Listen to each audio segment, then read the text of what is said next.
IVM.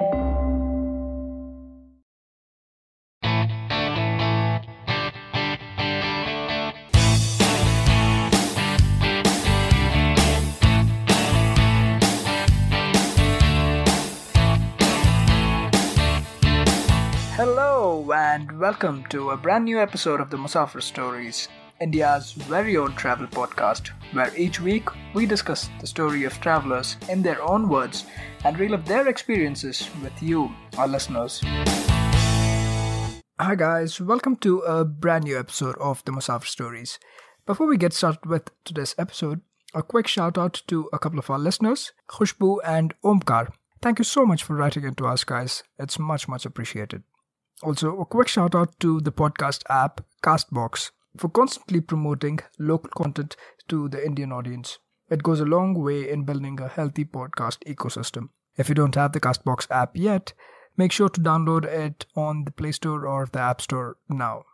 As for today's episode, we talk to a very smart traveler, Pradnya Kulkarni from Mumbai, as we touch upon a very delicate topic that's bound to raise a few eyebrows. But nevertheless, it's something that needs to be heard out. So sit back and enjoy as we delve into this episode right away. So with that introduction, I'd like to welcome Pradnya Kulkarni. Pradnya, thank you so much for being a part of the Musafir Stories and welcome to the podcast. Hi, Seth. Thank you so much for doing this with me. Thank you, Pradnya. It's a pleasure that we've been able to have you, an accomplished traveler, if I may. And by the way, Pradnya goes by Must Travel More on all the social media handles. So no points for guessing what Pradnya thinks about travel and traveling. She's on 44 countries and going. Is that right? That is correct. 44 countries completed. And counting. And counting. So, Seth, a little bit about me. I go by the name Pradnya Kulkarni. Born and brought up, raised in Bombay. Okay. Studied in Bombay and started my first job in Bombay as well.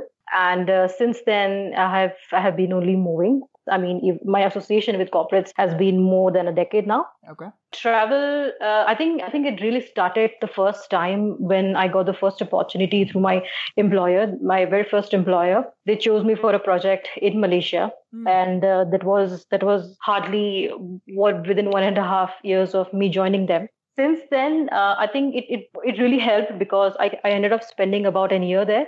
Okay. And because we were just 40 of us, living by ourselves, and it gave me a opportunity to explore the nearby Asian countries. And before that, mind you, I had no exposure of traveling abroad anywhere.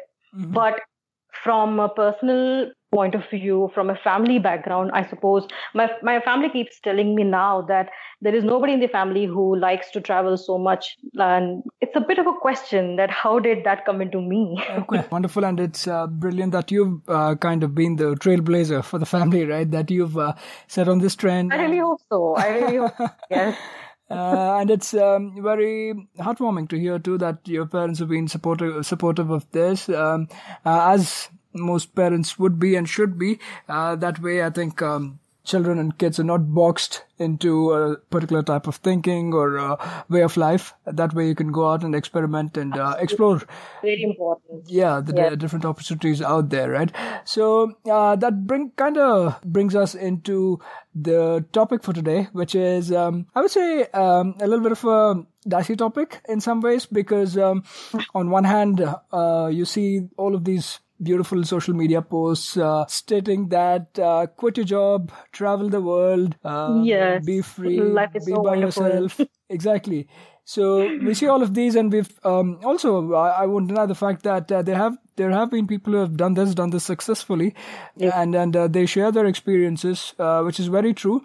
But one thing that I, as an outsider, as a third person viewing this, right, one thing I would not like to stereotype is that this is the only way of traveling, which is exactly right, which is not. This is one of the ways of traveling, and people have been doing this perhaps since a very long time. Traditionally, also people have been traveling. There have been great travelers from across the world who've visited India from different parts of the world also. So there have been people doing this successfully, but this is not the only way of traveling. right? And that's what we'll Yes. kind of explore a little bit more as to how you can travel while leading, I would say, I won't say normal life. While leading a dual life, you could say. Exactly. So this whole definition of a traveler, you don't really have to pigeonhole that to say it's only people who quit everything, leave everything behind, and then hop on from place to place, living the nomadic life. That is one way of doing it. I completely acknowledge that. But today with Pradnya Kulkarni, who's our own traveler on the show today, we'll discuss about how one can travel while keeping your job, while keeping those finances coming in, and enjoying the best of both worlds in one way, right? Absolutely. And I really would like to call this and stress on this word that don't quit your job to travel. We'll make sure that's the title of the episode as well.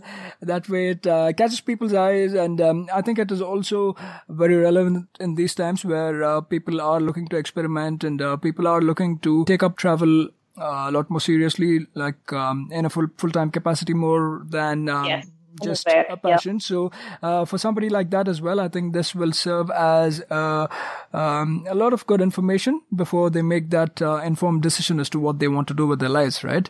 So tell us why one should not quit their job and how they can still travel without quitting their job. Before I dive down into talking more about this particular topic, which is very close to my heart, a disclaimer per se. I have spent, I don't know how many months and days and weeks and hours and nights at end dreaming about quitting my job to travel. And it's an irony. The decision that I have, made very recently, and when I say recently, I would say in last, it became really firm by last 2 years, if I may. Okay. But before that, I have always been one of those people who have been, bitten by the bug to travel. Not that, I had a bucket list or something, but I always knew that I want to see the different, sides of world, different parts of world, the culture and everything. But there have been many situations in my life where I came this close to quitting my job because I was influenced. I wouldn't lie. I was highly influenced by some of the people that I have followed on social media. And I failed to see the kind of sacrifices that they have made. Right. But I only saw the end product, right? That hey, you can quit the job and you can just travel and listen to A.R. Rahman songs while traveling. And that was so lucrative to me that I have come this close to quit the job. And thank you so much to some of my close friends who have been that guiding force, who brought the sanity in me that, you have got to think practically. Either way, I'm really, really thankful that I never quit my job to travel. Yeah. And I'll tell you why. So over the years, I have come to realize that travel is not the only thing that, and I know it sounds, you can say I'm negating the topic, but over the years, I have really come to believe, and I think it is very imperative to say it out loud or just put it out there to many people who are just beginning to travel. And, in these days where Instagram especially or Pinterest and the likes are so much on your face with so much glossy and romanticizing the entire concept of travel that it really got on to me. And, when I look at the pictures and I'm like, no, dude, that's not exactly how travel is. So what you end up seeing is just probably a moment of your entire travel. And the more I traveled, the more I realized that travel is not the only thing in life. Exactly. I'm sorry to interject, but I'd just like to add that travel perhaps means different things to different people, right? It doesn't really have like one definition, right? This is what travel is to me, and it might be something else to you. So I think each one has to find his own definition of travel. And I think in asking the questions as to what travel means to you, like, is that the lifestyle you want to lead, or is it just something you do to get away from the routine that your daily life is? So it means different things to different people. And I think what we want to also stress upon is each one has to like ask those questions. So it's different thing for different people. And I think the need of the hour is we're not saying do not quit everything and go travel if that's what suits you, and if that's what if you get a kick out of it and you're able to like back that up by, say, sound financial planning, and you're able to make travel the means of living, right? Then surely go ahead and do it. But for others, all we're saying is don't rush into it. Make informed decisions. You can travel without quitting your job, and Pradnya will tell us a few more ways in which we can do that too. So yeah, that's my 2 cents, I guess, about traveling. Just to add to that, very recently I was having this conversation with one of my team members that who happened to express that he was really impressed, and I use the exact word, impressed by the way I travel, and he was thinking that if he should do that too, and I happened to tell him the same thing, that I before making a choice that I want to travel, this was not my first option. I did my trial and error with different things in life. Right. And then I came to a conclusion that, yes, I gain maximum happiness out of traveling, but not the only source of happiness. Right. And that's what I would tell everyone, that before you get influenced by social media or anything else, why not do a bit of a trial and error and see if different things, that if which one gives you the most happiness. Absolutely. Before committing such a bigger thing like sab kuch chhod chhad ke I'm going to travel, why not think of different means of happiness or mediums of happiness, which can come out of many things, travel being just one of it. Right. Yeah. And don't be afraid to try out different things or fail at things. I think one of the things which I keep seeing now is many people are afraid to commit mistakes. And when I say mistakes, I mean trying different things. Like, how will you know that you like, say, X thing unless you try more than one different thing to do? Yeah. And this fear of committing a mistake or the fear of failing is something which holds people back, is my general observation in the current generation. And I make myself sound very old, but in the recent, but the new people that I see nowadays on Instagram, people from schools and colleges are becoming like the influencers. I'm like, wow, man, when did they even realize that this is what they want to do? But anyways, I trust they're happy with it. Yeah, let's hope that they're making the right judgments for themselves, and hopefully they'll find out what's good for them, and as long as they're happy with it, everyone's happy with it. So wonderful. So let's talk a little bit more. Now we've spoken a little bit about the whys of it, right? Like why you don't necessarily have to quit your job just to travel. Pradnya, why don't you share some of your experiences of how you've been able to successfully do this, right? As you said, 44 countries, even though you've been literally working since you've been out of college. So for somebody looking at this, they might be a little flabbergasted as to how you managed to do so much. So give us a few tips and tricks and these little hacks that you would like to share with some of us. My 2 bits of wisdom. 2 bits of wisdom, because I think it'll be also a great way for somebody thinking about this too, like you were mentioning, to try out things, right? This might be a good start to try things out and see if this is something that interests you, and maybe if you would like to explore. Yeah, if it's still not your cup of tea, then maybe you can go try out other means. But tell us a little bit more. How do you manage to travel while keeping a job?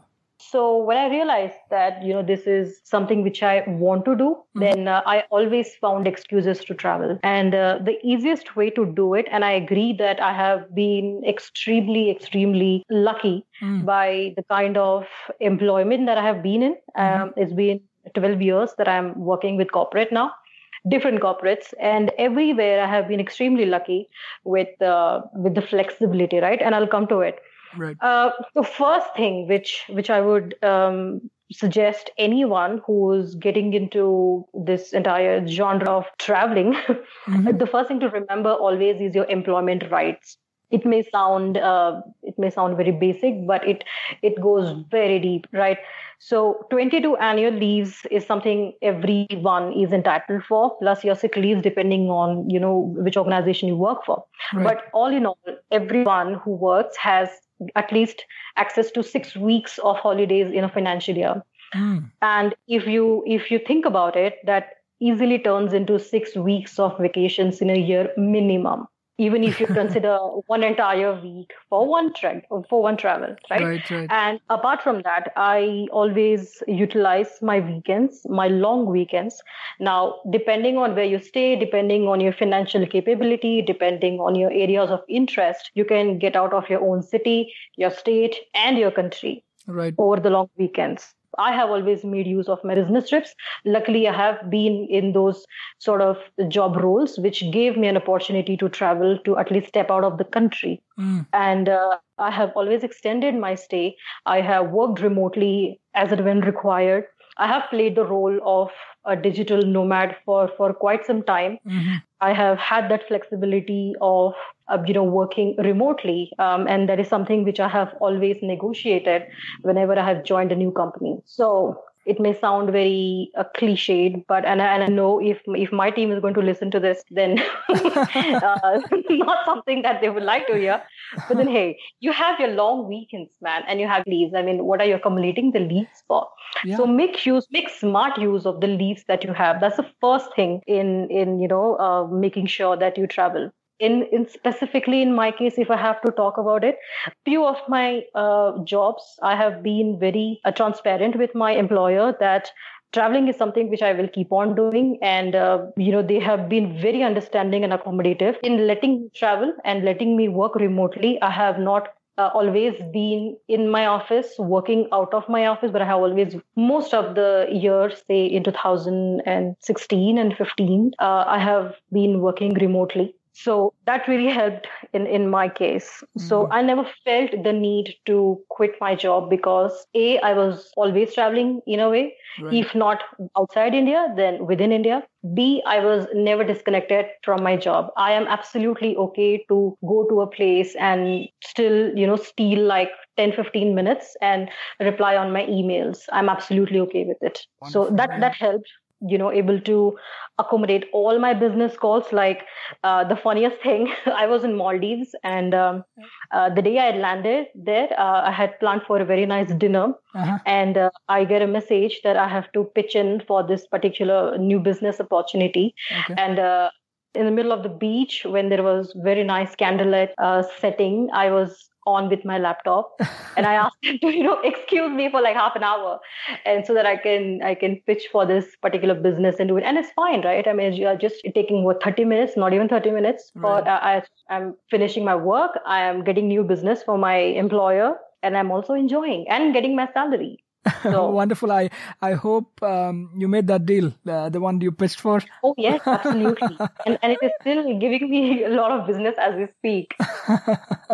Wonderful. But I think it's I think it's a great way of looking at work, right? Work-related rights and how you can utilize them, because most of us do enjoy these. Without making a blanket statement, I think at least 80 to 90% of us who are working do enjoy these rights, and it's just about planning more than anything, right? Just start out maybe at the beginning of the year or beginning of the season, whenever it is, and then plan it out. And if you avoid surprises, last minute surprises, and give a heads up to your employers and to your colleagues as well about this, I don't see any reason why there should be anything. Exactly. So the key here is to plan, right? I mean, depending on how good you are as a planner, which I'm clearly not, trust me. All my travels have been last minute, and my teams have been very accommodative of my travel plans, to be very honest. But in others' case, right, at the start of the year, you can plan for the half year and then see how the next year goes, because in today's, working scenarios, you never know how you can be privy to many changes at any time. So maybe you can plan for the first 6 months of a year, see what is it that, and there are amazing deals towards the New Year's, and they keep on coming. So planning is the key. Exactly. And as you even pointed out, even business trips, right? Make good use of them, because if you're there even for an extended period, right, say a few weeks, I think those weekends can be utilized very well for traveling too, because I'm assuming when you're traveling for business, you're by yourself. So that gives you a lot of free time on hand as well. And if not big trips, make use of those weekends to make smaller trips to, say, closer by cities and stuff like that, right? So, or even to a close by country if you're in Europe. Yeah, exactly. Yeah, for a place like Europe, even close by countries for that matter. So I would like to add one very cheeky, source of travel to others. There is something most of the employers have trainings, on-site trainings nowadays.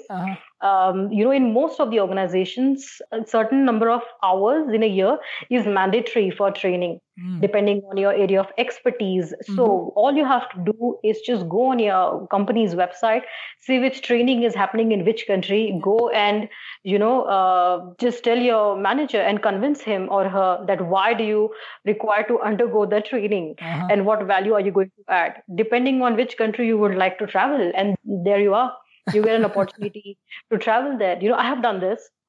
And I know it brings, so you end up learning, you end up, adding value to your own profile. You also get to see another country. It's a win-win situation. Absolutely. I think if we leave some of those thinking about quitting everything and traveling full time, if we leave them with Pradnya for a week, I'm sure she'll convert a lot of them to keep his job and travel. I've already done that for quite a few people. So yeah. Wonderful. So, we've spoken at, I think, good length about I think the facilities that are made available by our workplace, right? So this kind of takes care of, say, how we making good use of the time that we have, the limited time we have on hand. And also a good point, Pradnya, would be to touch upon how our jobs, they keep the funds flowing as well, because to travel from place to place, even to utilize all of these 22 days plus 6 days of leaves that one has, one needs money, right? One needs the moolah or the rokda, they say. Show me the money, honey. Exactly. Yes. So the way it works for me, from very early on, thanks to my sister, who manages most of my, financial needs. Even though it's been more than a decade till date, I'm not a very good person to reach out to in case you're looking for any investment, or suggestions. That doesn't really come very naturally to me. But one thing which I have always done from day one is I have ensured that a maximum sum of my take-home salary has been saved in some form or shape, and which includes to a very homely and gharguti and gharelu tarika like piggy banks, right from there till your SIPs, your mutual funds, your RDs, your fixed deposits. ICICI has a very good product called iWish RD, extremely flexible, and I really encourage people to make good use of it, especially if you are somebody like me who travels very often and they require the funds to come at a hand's reach. So for me, fixed deposits or recurring deposits work really very well when I have specific travels planned out. That's the first thing. Second thing, I'm extremely conscious of where I'm spending my money. Luckily I have not been a big fan of shopping, and people who know me would stand by this. I hate shopping. You're telling us not to shop? No, Pradnya. I am telling you not to shop. You're turning a few of us against you now. It's like, if you really, really look at your own wardrobe, trust me, 99% of the things you don't make use of it anymore. Okay, 99 is too big a number. Maybe 90%. 90% of the things which we own, we are not making use of it at all. Just look around you in your own house. So having said that, I have been extremely conscious of where I'm spending my money. Not a big fan of shopping. I do not fall prey to any sale things. I'm not into jewelries or anything. It's a personal choice after all. But if that's something which others are interested in, then just be mindful of where you're spending your money, right? I mean, I suppose in an alcohol laden week or a weekend or 1 weekend of alcohol can probably save, I think, 10 grand, if I may. At least up to 10 grand, and that 10 grand can go a long way. So all I'm saying is just make informed choices.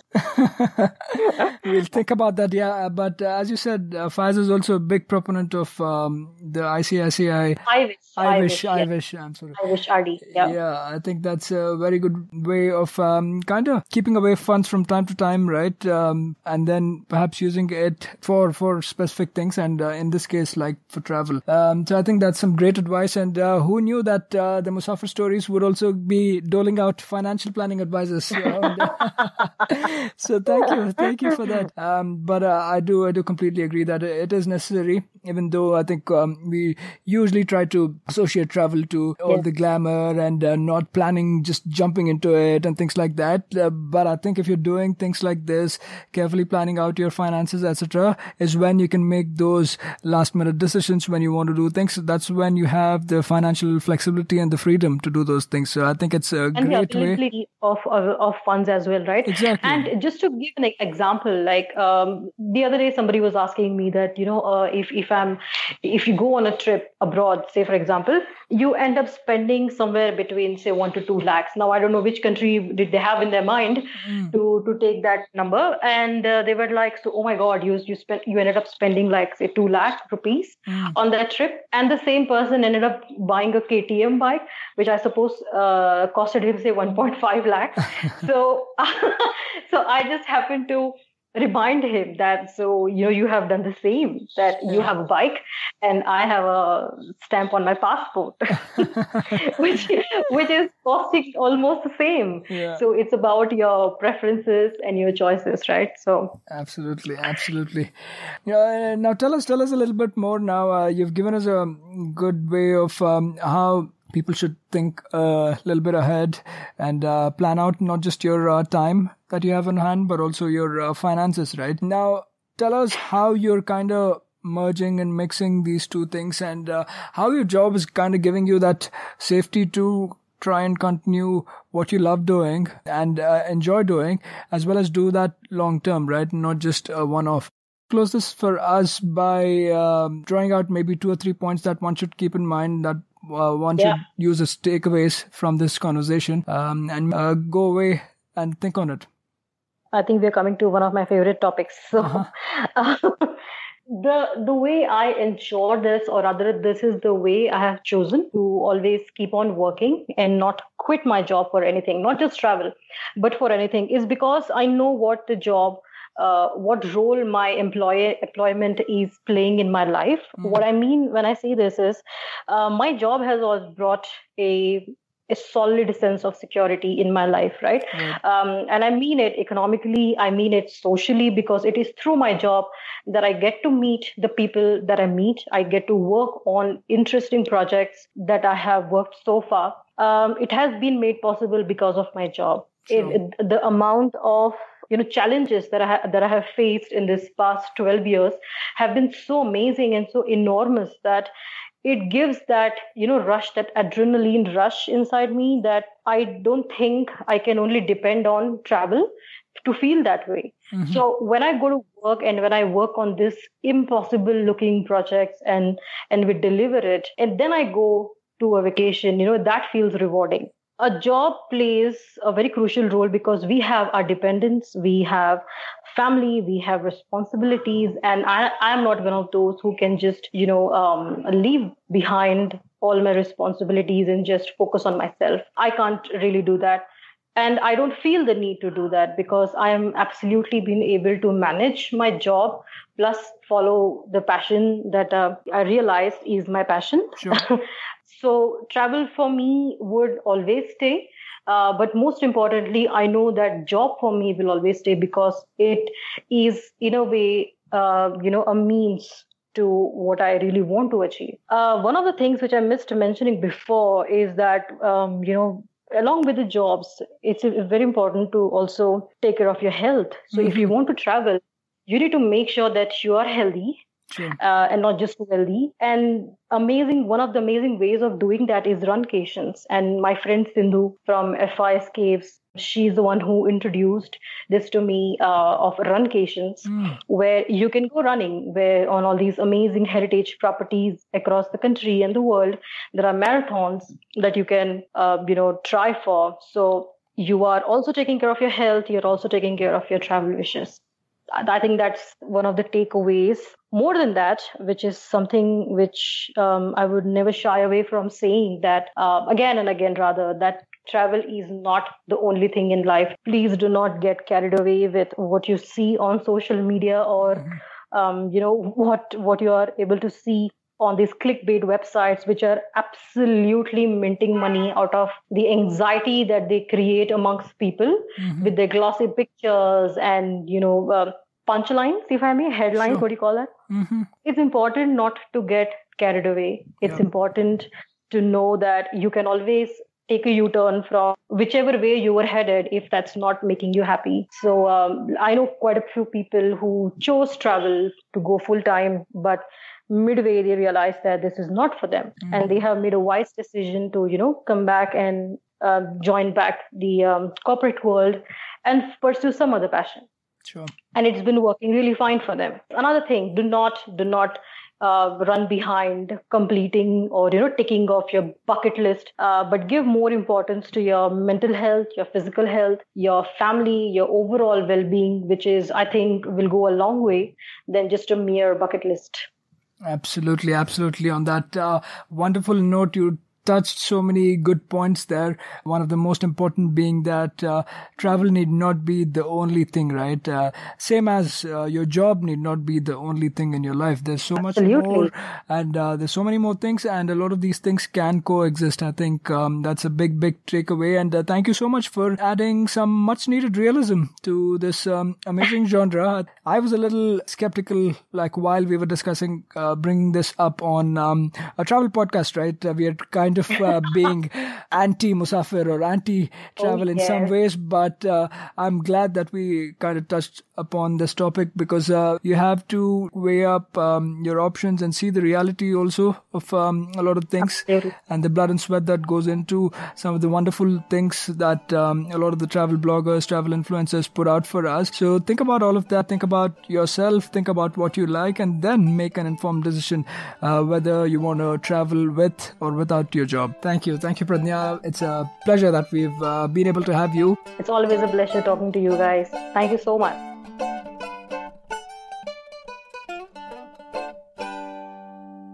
That was yet another great episode of the Musafir Stories. If you guys like the show, please subscribe to us on iTunes or Apple Podcasts, Audioboom, Savan, Pocket Casts, Castbox, Stitcher, or any other podcasting app available on iOS or Android. Please do leave us a review on iTunes. It goes a long way in the show's discoverability. You can also follow us on Facebook, Twitter, or Instagram. We go by the handle The Musafir Stories. Or, if it suits you, you could email us at themusafirstories@gmail.com or visit our website at www.themusafirstories.com for more information. All of these links will be made available in the show notes section of each episode. So here's to more traveling, sharing, and inspiring. Stay tuned for our next episode. Until then, happy travels and goodbye.